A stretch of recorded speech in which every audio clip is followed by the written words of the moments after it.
Hello everyone, today we'll talk about how to fix or how to solve the problem of Forcestop on the application of Messenger. You will go to settings. Here you will go to apps, default apps, app settings. In this page here you will search about the application of Messenger and you will click here. In this page of app info you will click on Forcestop and you will click OK. Here we go to the window of storage.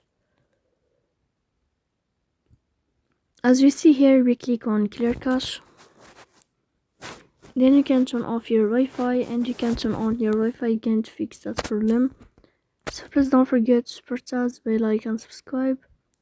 See you next time in another video and thank you for your watching and your attention.